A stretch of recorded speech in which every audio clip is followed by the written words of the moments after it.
Bowen's gonna gain another yard. You blitz all night! Oh, NASCAR. This is Tim's New York Giants Straight Talk, powered by Online Big Blue LLC. Want to talk about Abdul Carter? Want to talk about the reinvention of the NASCAR? Want to talk about Shane Bowen? And can these players fit into the system? There's going to be a lot of questions here, guys, because of the fact that you have a defensive coordinator in Shane Bowen that is not adept at coming up with exotic blitz packages. He likes to rush, going back to his days in Tennessee, he likes to rush 4 and maybe blitzes about 25% of the time. And he plays this silly bend not break defense that really didn't work outside his 2 years when Jim Schwartz was his mentor. May the Schwartz be with you, over in Tennessee. And then we saw what happened when Schwartz took the job in Cleveland. The defense regressed again, and so did the secondary under Shane Bowen. The problem is you go out and keep getting pass rushers, and you keep going out and getting undersized pass rushers. You keep going out and getting guys that are not fully adept at playing the run. And then you go out and draft a guy who was another undersized defensive end who's not really adept at being an off-the-ball linebacker. And we're going to get into that in a minute. I still think the Abdul Carter pick at 3 was the right pick. But my question was this. Was it a necessary pick? Yes, you went best player available. I get that 100%. But 3 years ago, you drafted Kayvon Thibodeau 5th overall, picked up his $16.1 million option for 2026. You went out and traded assets for, what about Brian Burns? And gave him $120 million. And then you also went up and signed a kid from Dallas. So you are building this NASCAR package. And then what do you do in the draft? You go out and get Abdul Carter. You're like, oh, this former off-the-ball linebacker who was prevalent at Penn State, that Nittany line. We're going to go out there and we're going to show a destructive force. I keep seeing 3 undersized defensive ends. I don't see NASCAR. And I'm going to keep saying this over and over again. Abdul Carter at 3 is the right pick for the Giants because if you're going to go best player available, he was the best player available at 3. That's why I said, though, you needed to trade down and find assets that were more conducive to what your team needed. Did we need another undersized defensive end? No. Are we going to just solely build packages for him, which is something Logan Ryan said the same thing. You can't take a guy at 3 and then just say, you're going to build packages for him. No, he's got to be on the field like 70, 80, 90% of the time if you're going to take an impact player at 3. And like I said, then you see Giant fans, and I love Giant fans. I should rephrase it. I don't want to paint with a broad brush. I see a certain segment of Giant fans that are going, we're going to bring back Steve Spagnuolo's NASCAR. Yeah, that's what we're going to do. Well, okay. First of all, Steve Spagnuolo did not invent NASCAR.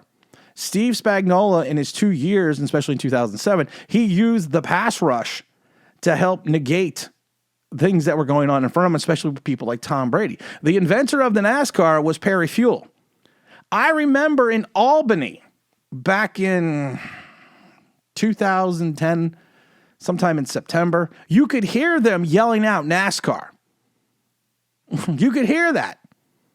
And what he was doing is he created the package for O.C. Umenyiora, Justin Tuck, Matthias Kiwanuka, and Jason Pierre-Paul. And it was a speed rush package. That's why they called it NASCAR. Now, if you go back in, I guess it was that Carolina game, which was the season opener that year. That was at MetLife though.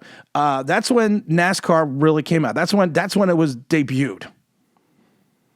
And they only used the scheme maybe 10 to 20% of the time, if that.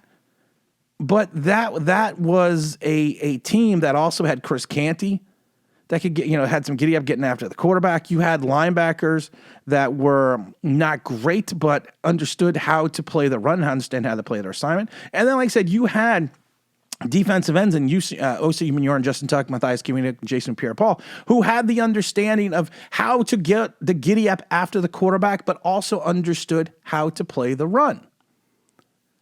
And that's kind of the way the package ran. I mean, you literally trotted these guys on the field. You tried to create mismatches, and then you went after the quarterback. Now you have to remember, back in that season, the Giants were only 9-7, and I believe if I recall correctly, you had I think Pierre-Paul, no, not Pierre-Paul. Osi Umenyiora only started or played in 9 games, and Tuck only played in 12. And I laugh because Jason Pierre-Paul, that was the year he had 16.5 sacks. Umenyiora had 9. Tuck had 5. Tollefson, was it Tollefson? Yeah, I think he had 5. And you also had Chris Canty, I think he had 5. And I know Kiwanuka only had like 3 or 3.5 sacks. But they created these mismatches. They created these opportunities. You also had speed guys behind you and Antrell Roll and Michael Boley. You also had the years of Kenny Phillips was back around those days as well. You had Williams, that young linebacker. Plus you had a pretty good secondary that understood how to play this defense. Now, one of the things that people like to overlook about that NASCAR package was the fact that they knew how to play the run. The defensive ends could always play the run. Matthias Kiwanuka, people forget that year. He had 84 tackles, 62 solo. Jason Pierre-Paul had 86 tackles, 66 solo. These guys could play the run. They weren't just solely going after the quarterback. These guys were not these undersized defensive ends that didn't have the ability to stop the runs. Jason Pierre-Paul was 6'5", 275 pounds.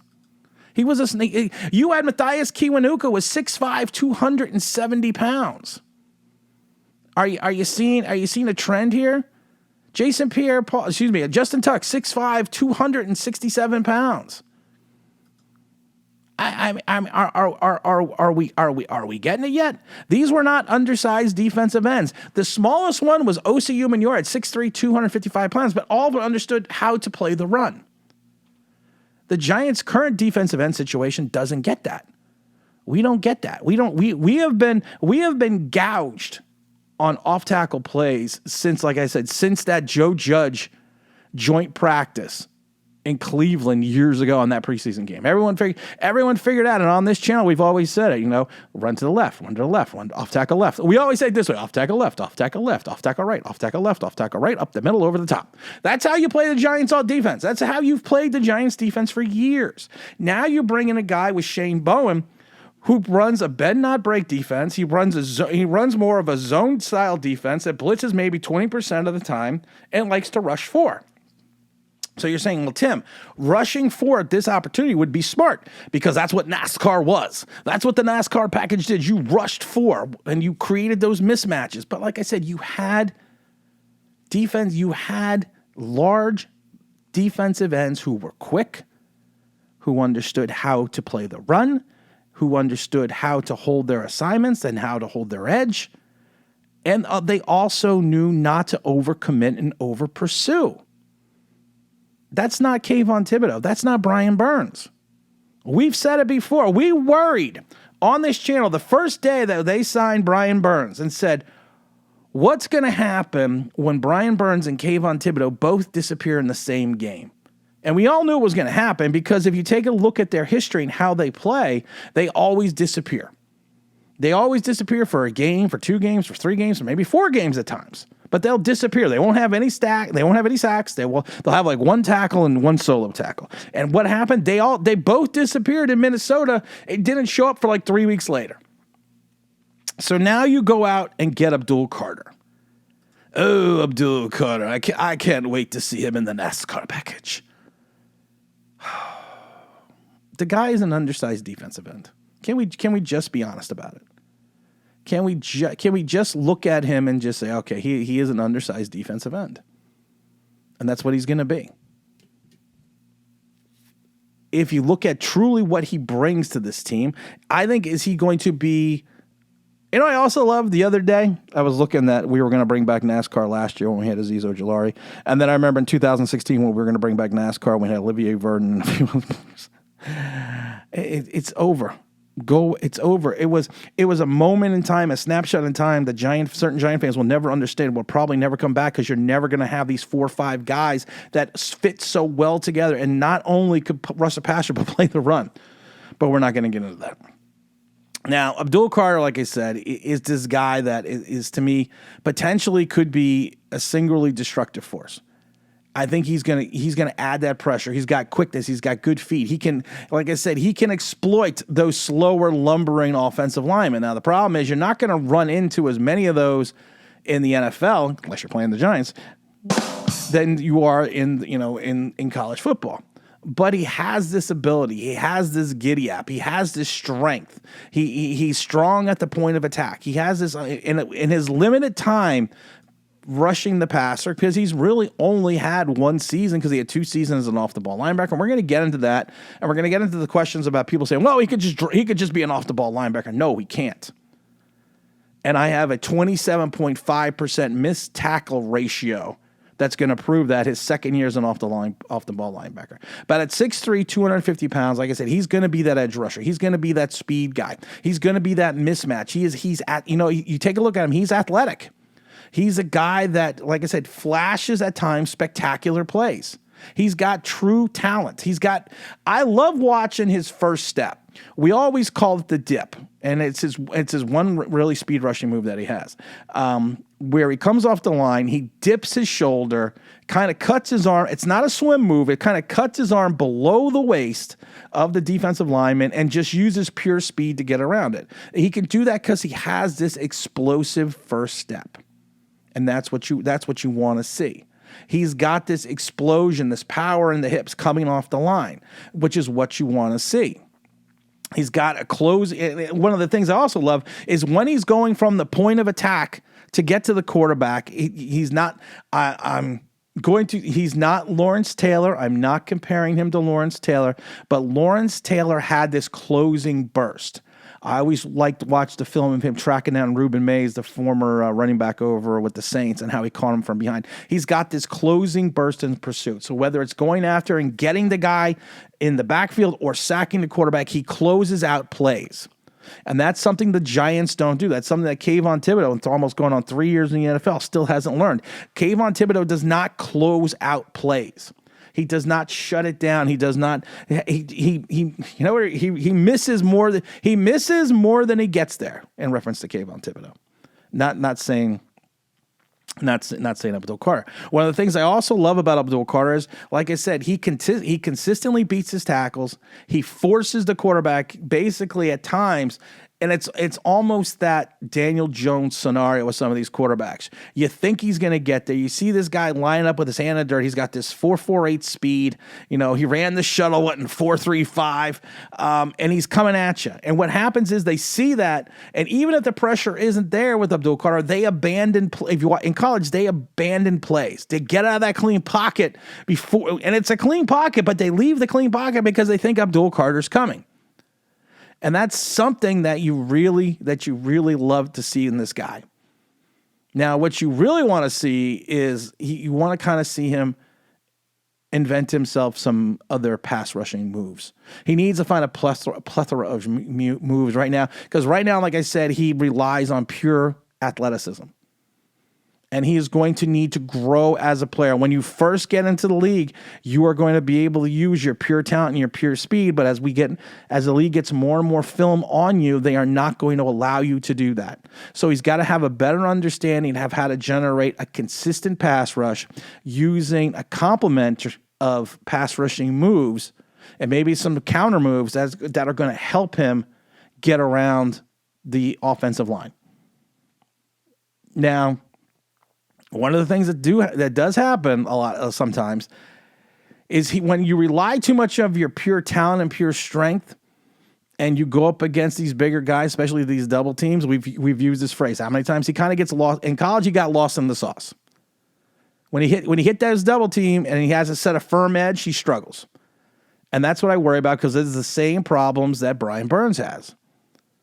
And like I said, right now, if you take a look at the way, and again, like I said, this is something because he's only got really one season at this. He's very inconsistent with his hands in reference to his placement. Well, when you have that initial strike going against these bigger guys, your hand placement is going to be crucial, and that's going to be something that we need to take a look at.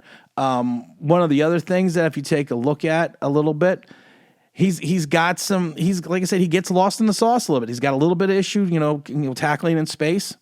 He's had multiple missed tackle opportunities, we should say.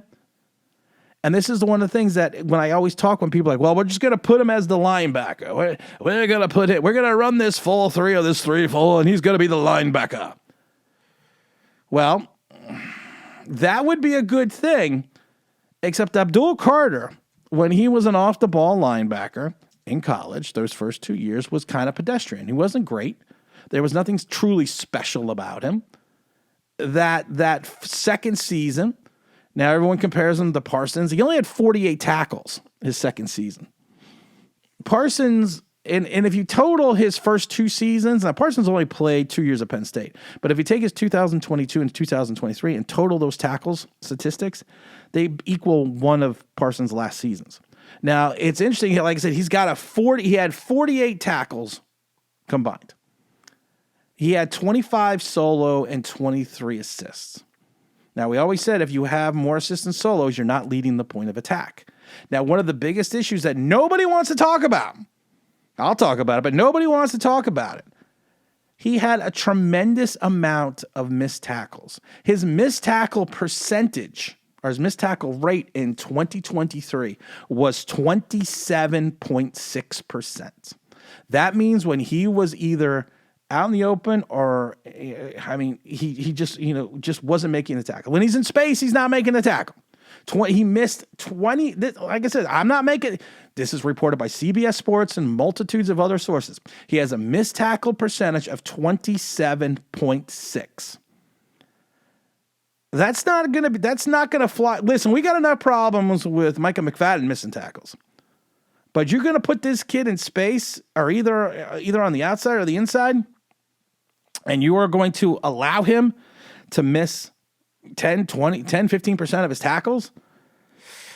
That's not good. That's going to lead to a lot of issues. That's going to lead to a lot of problems. That's going to lead to a lot of big runs and big plays. He is going to be a true, in my mind, you're not putting him out there. If you do put him in the linebacker situation, it's going to be the blitz, but he's going to have to be a true defensive end. He's going to have to be a true rushing edge rusher, not an off-the-ball linebacker. And like I said, at 6'3", he is going to be a very small defense, 6'3", 250 pounds. He's going to be another small defensive end in this Shane Bowen defense. I'm not making this stuff up. This is just what it is. And for everyone that wants to point out one stat, I love everyone. His 24 tackles for losses. 24 tackles and losses. In the NFL, a sack does not count as a tackle for a loss. In college football, a tackle for a loss in majority of the time is scored as a sack and a tackle for loss. I actually asked somebody who does the statistics for one of the local football teams here, one of the college teams, and he told me a tackle for a loss, a sack is considered a tackle for a loss. That's how they score it. So why people are saying he's got 24 tackles for losses? No, he really had 12. So which is still good considering, well, not really, because the year before that in 2022, he had 11, but 6 of those were sacks. 6.5 of those were sacks. But, you need to look at the complete picture of things. And here we go. You are just so negative, Tim. I loved yesterday. I got into a battle with some idiots on Twitter because you know what time it is. Stupid giant Twitter post. So what I posted was that so many people thought that Daniel Jones was. Basically my whole post was the last time we had a quarterback here that people compared to Josh Allen, Brian Dable threw an iPad at him, and I love because people in Twitter were like. And I love it because it's always the same morons that don't know anything about sports. They're like, oh, no one said he was going to be Josh Allen. You're just fucking crazy. You're making shit up. So I proceeded to post 30 articles of players, pundits, people from Sports Illustrated, YouTubers, everyone else comparing Daniel Jones to Josh Allen. So can we stop that? Can we literally just stop that? Please, just get that out of the way. But can this all fit in the system? Can this all fit with Shane Bowen? I don't know. I honestly don't know how this is going to work. Because you're going to have 3 undersized true defensive ends. You are going to hope the rookie plays well alongside of Dexter Lawrence. But then the question is, are you running a 3-4? Are you running a 4-3? You're running a hybrid 3-4. You're running a hybrid 4-3. What you're probably doing. But how are you going to generate this rush? How are you going to? What's your assignment? Kill the quarterback. Hit the tight end so hard his girlfriend dies. Kill everybody. How are you going to create these mismatches? How are you going to get these guys on the field and not have deep offenses understand immediately once all three are on the field, it's probably going to be a blitz. It's like Scattaboo. I like the Scattaboo pickup. I think he's going to be a good complementary back to Tyrone Tracy, but he's not a 3-down back. Yes, he can catch the ball, but he has no second gear. So more than like when you see Cam come in, he's probably going to be running the ball in first and second down. It's not going to be much of a surprise. So how is Shane? And Shane Bowen, like I said, is not this inventor of exotic blitz packages.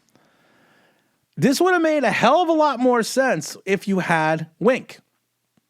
Because you have two man-to-man press cover corners in Paulson Adebo and Banks that hopefully can shut down the outside, and you can have this rush. You could play man to man while you're bringing 4, while you're bringing 5, when you're bringing 7. But that's not what we do. At one point in time, which was shocking to me last year, we led the league in sacks, and then all that kind of fell apart once people figured out how to pick up the blitz patches. It wasn't that difficult to figure out. All that fell apart. So now you have given this match of pieces to Shane Bowen, and I feel kind of bad for him. And you're saying to him, create a defense, create a pass rush. We are giving you basically no linebackers outside of Bobby Okereke. McFadden, to me, like I said, there was never a tackle he didn't want to miss. He's average linebacker at best. And you're giving me all these pass rushers. You're giving me one defensive end. You're giving me a corner coming off a major injury. You got another corner coming off another, a sophomore slump. You also have a brand new safety that's going to be working alongside your rookie safety in Tyler Newman, who in my mind should be a middle linebacker. He should be that hybrid linebacker slash safety that we did with Logan Ryan and Peppers and everyone else back in the day. I think he fits better into that role. And you need to make this system work, and you're going to need to generate a pass rush while making sure you can still maintain your assignments against the run and stop giving up 2,300 rushing yards a year and being 27th in the league against the run. That's a lot to ask. There's a lot to ask there from Abdul Carter. Can you create a package for this? I think you can if you're a different defensive coordinator. I don't think you can with the guy we got. If you would have waited a week and got ex-49er Steve Wilkes, that would have made more sense. You would have kept Wink. That makes more sense. But the bend, not break, rush 4, maybe I rush 20, I blitz 20% of this time, Shane Bowen, it's gonna be an interesting match. I think immediately Abdul Carter is going to create mismatches for slower, more lumbering defensive, right or left tackles. He's going to run into a wall against the stronger, faster guys in reference to like Philly and soon to be Washington. And you always knows Dallas puts up that nice front 5. But I do think he's going to have an immediate impact. I do think that he's going to be able to use his speed and athleticism to get around these guys. He's going to have to, by midseason though, he's going to have to figure out some other moves. But like I said, I think Abdul Carter, to be honest, is probably going to have more sacks than Kayvon Thibodeau and Brian Burns by midseason. But I don't know what else he's going to be able to offer to this Giant defense. Listen, you want to be a pass rushing specialist? There have been guys in this league who are paid handsomely for being a pass rushing specialist. And I don't think Abdul Carter is just going to be that. I do think if he finds the right fit, he'll be something special. And like I said, I think he's going to be special against against rushing the passer or going after the passer right now. But like I said, I'm not 100% sure how this is all going to fit and if it's even going to work. Oh, we got a live stream on Sunday, so make sure you stay tuned for that. And as always, don't forget to like, don't subscribe, don't forget to ring that bell because you want to know why. That'll be awesome.